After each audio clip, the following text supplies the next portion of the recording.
Welcome to Professor Oak's Challenge. The concept is pretty simple. Catch all available Pokémon in the Pokedex before proceeding to the next gym. This includes evolving each Pokémon into its final form, as level evolutions are considered immediately available to the player. I've been wanting to have a go at this challenge since I discovered it, so I decided to pay homage to Professor Oak's roots and tackled Let's Go Pikachu for my first attempt. Oh, and to top it all off, I only gave myself 24 hours to do so. Here's how things went.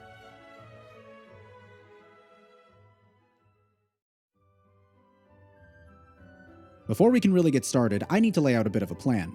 Since I'm playing Let's Go Pikachu, that means that there's a couple of Let's Go Eevee exclusives which won't be available to me during this playthrough. This, alongside the fact that a brand new Pokeball Plus accessory is the only way to obtain a Mew in this game, means that instead of catching 151 Pokemon on this journey, our magic number is going to be 135. With that out of the way, let's focus on the first stretch of the run, everything leading up to the Boulder Badge. Professor Oak will grant us our very first Pokemon at the beginning of the game, and then just immediately send us off on our journey across the Kanto region. At this point, you can go ahead and start catching Pokemon, but this is probably a good time to explain how this particular Pokemon game works if you aren't familiar. You see, instead of running through the tall grass to encounter a random wild Pokemon like usual, Let's Go games introduced overworld spawning Pokemon. Another thing that's a little different from the previous games is the lack of wild Pokemon battles altogether. Instead of whittling down the HP of a wild Pokemon before trying to catch it, in Let's Go Pikachu and Let's Go Eevee, you simply throw balls at it a la Pokemon Go until it kinda just decides to stay in one. There's also this whole catch combo mechanic at play as well, but we'll get into that a little bit later. These are the 23 Pokemon that we need to obtain in order to complete the first step of this challenge. Oddish, Rattata, Pidgey, Spearow, and the Nidorans were easy enough to nab early on, but you'll notice that one of the Pokemon we need to catch is the Grass-type starter Bulbasaur. You can actually obtain each of the 3 original starters in 2 different ways. The easiest method involves finding specific NPCs that are spread throughout the region who will gift you one of these 3 Pokemon if you meet certain criteria. But none of those NPCs are accessible at the moment, which means we're stuck with method number 2. This is where those catch combos I mentioned earlier come back into play.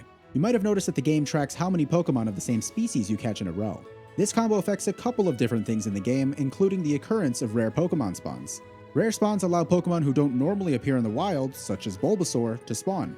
Armed with that knowledge, I was off to Viridian Forest to catch myself a Bulbasaur, Weedle, Kakuna, Caterpie, Metapod, and a Pikachu to evolve into Raichu later on, since you can't really evolve your starter in these games. Speaking of evolving, we managed to evolve most of these Pokemon without too much effort, bringing us up to 21 out of 23 Pokemon for part 1 of this run. This, however, is where the real challenge began.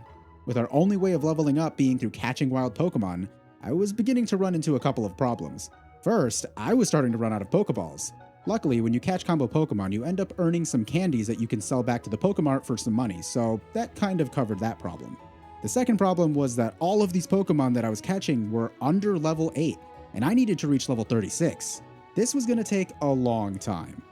Over an hour and a half of catch comboing and 200 plus Oddishes later, we finally finished up the last 2 dex entries for this part, and I'm pretty sure I created a new endangered species in the Kanto region. To finish things off, I took my totally not over-leveled Venusaur into Brock's gym and earned myself the Boulder Badge.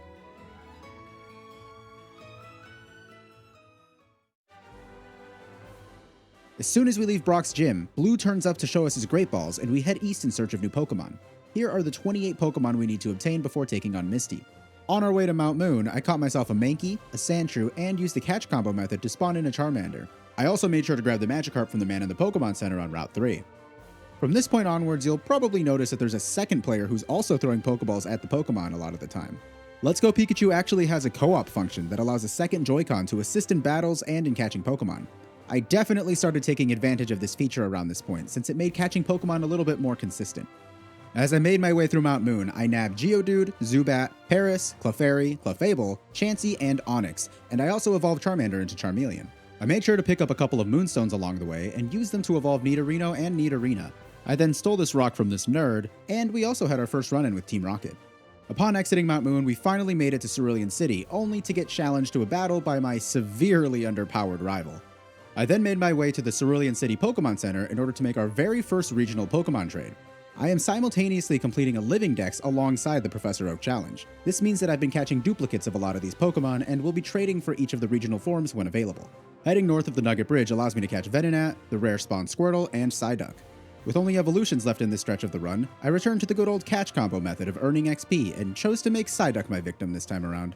I started grinding at around 7.5 hours in, and after an additional 2 hours, I had finally managed to evolve all of the Pokemon I caught and brought our total Pokedex number to 51 out of 51 Pokemon for part 2 of the run. Oh, and this happened along the way. One. It's a shiny! It's a shiny! Oh my god! Oh my god! Yeah, I'll be keeping Little Frigid as a Psyduck because, he doesn't age very gracefully. With just over 14 hours remaining, I took on Misty and earned myself the Cascade Badge.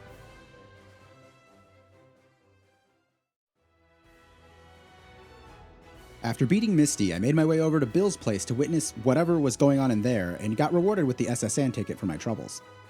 As I began heading south towards Vermilion City, I caught a Growlithe, a Jigglypuff, and found some free drugs in the underground tunnel.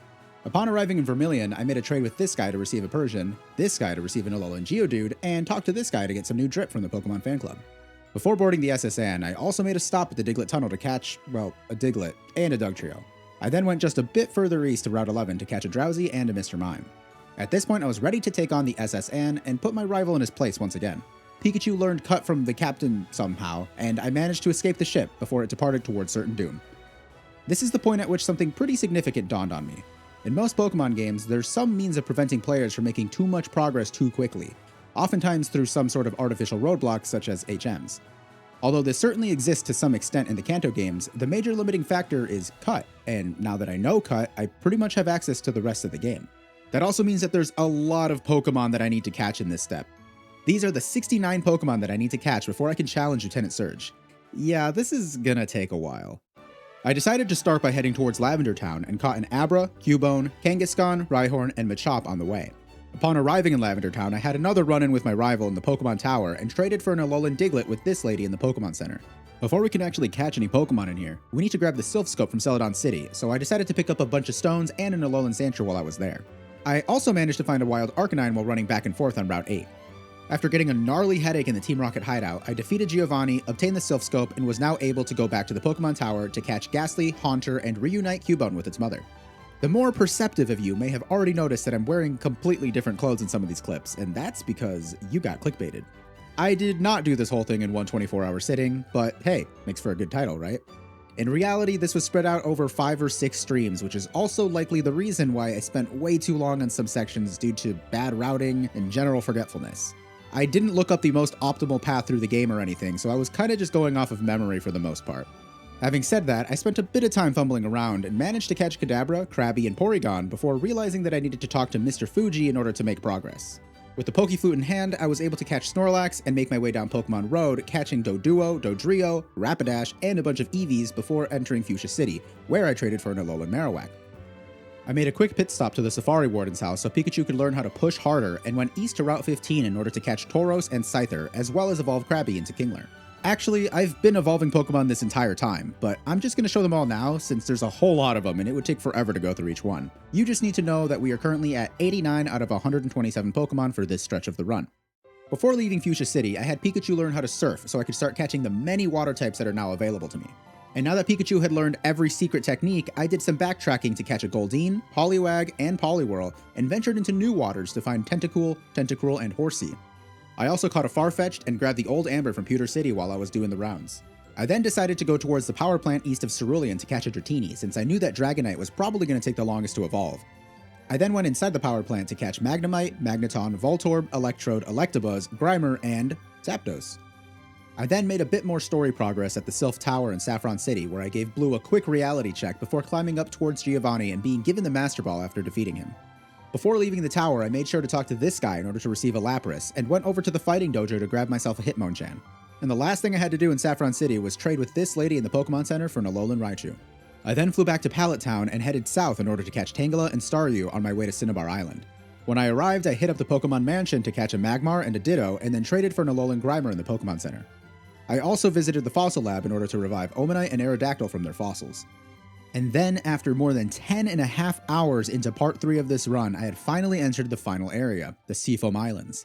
Here I caught a Slowpoke, Slowbro, Seal, Dugong, and Jinx, before getting completely lost for the better part of 30 minutes.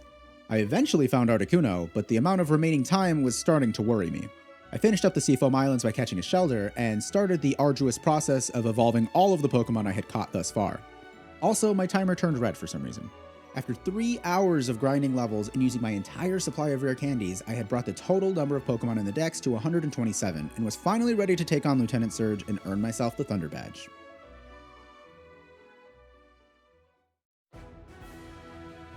So at this point in the game, I'm sitting at a solid 3 badges, 127 out of 135 Pokemon, and a little over 2 hours left on the clock. I wasn't feeling very confident, to tell you the truth.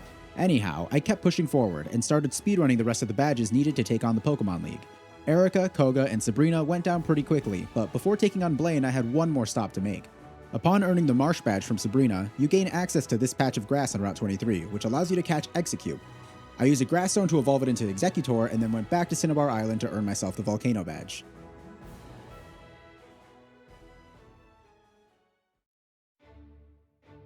After defeating Blaine, I hurried over to Viridian City to take out the final gym and collect the last of 8 gym badges.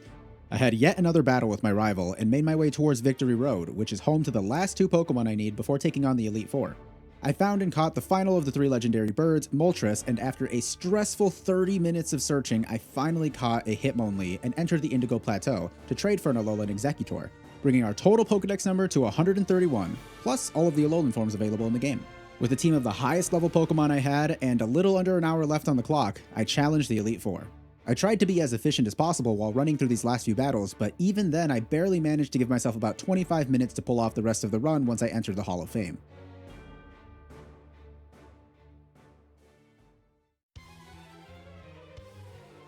Heading straight into the postgame, I rushed over to Cerulean Cave in order to make the final push. There were only 4 Pokemon left to obtain in this version of the game in order to consider the Professor Oak's challenge complete. Thankfully, this cave was nowhere near as confusing as the Seafoam Islands, so I was able to quickly locate Mewtwo and throw my Master Ball at it. I then spent way too much time looking for a Lickitung and collecting the Dome Fossil on the lower level of the cave. I flew back to the Pokemon Lab on Cinnabar Island and revived Kabuto, putting me at 134 out of 135 total Pokemon in the Dex. All I had to do was evolve Kabuto into Kabutops and I would be done with the challenge. I had received the Kabuto at level 44 and it normally evolves at level 40, which meant I only needed a single level to evolve it. With the clock counting down to under 2 minutes left, I had all but given up. In a last-ditch effort, I decided to check my bag to see if I had picked up an extra rare candy along the way or something without noticing. I knew that I had used up my entire supply while evolving Dragonair into Dragonite, but I decided to take a peek anyways, and to my incredible surprise, I actually had picked one up at some point. I fed Kabuto the lucky rare candy, and with 17 seconds left on the clock, I completed the Professor Oak challenge. After completing the challenge, I made a couple of trades with some of my Twitch viewers and got myself all of the Let's Go Eevee exclusives as well as trade evolutions to make a complete Pokedex of 151 Pokemon. Okay, so I'm missing Mew, Meltan, and Melmetal. I mean, what do you expect me to do? Go out and buy that overpriced piece of plastic just to obtain one Pokemon? Hello?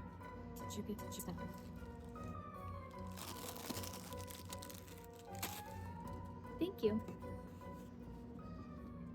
I am irresponsible with my money. I actually managed to find a pretty good deal on this, so no, I did not spend $300 on a Pokeball Plus, but hey, I've got a Mew now.